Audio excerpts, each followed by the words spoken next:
തുടരും എന്ന സിനിമ ഈ വെള്ളിയാഴ്ച റിലീസ് ആവാൻ പോവുകയാണ്.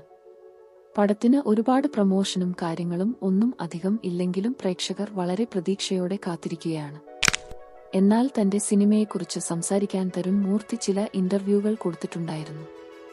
അതിൽ വന്ന ഒരു ചോദ്യമാണ് തുടരും എന്ന സിനിമയ്ക്ക് ബോധപൂർവം ഒരു ഹൈപ്പ് കൊടുക്കാത്തതാണോ എന്ന്.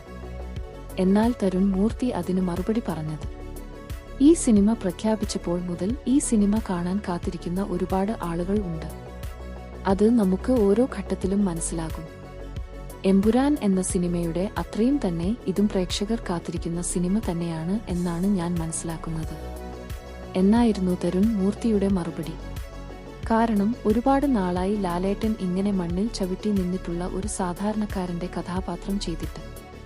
അതുപോലെ തന്നെ മോഹൻലാൽ ശോഭന കോംബോ അത് മലയാളികൾക്ക് എന്നും പ്രിയപ്പെട്ടതാണ്. ഓർക്കാപ്പുറത്ത് ഹിറ്റടിക്കുന്ന നിരവധി സിനിമകൾ നമ്മൾ ഈ അടുത്ത കാലത്ത് കണ്ടിട്ടുണ്ട്. അധികം പ്രതീക്ഷയില്ലാതെ വന്ന ശേഷം തിയേറ്റർ പൂരപ്പറമ്പ് ആക്കുന്നത്.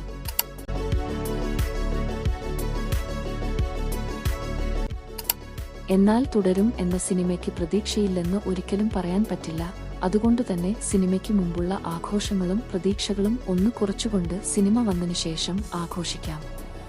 ഒരു തരി നെഗറ്റീവ് റെസ്പോൺസ് ഇല്ലാതെ ഒരു ബ്ലോക്ക് ബസ്റ്റർ അടിക്കട്ടെ തുടരുമെന്ന ഈ സിനിമ എന്ന് ആശംസിച്ചുകൊണ്ട് മറ്റൊരു വീഡിയോയിൽ കാണാം.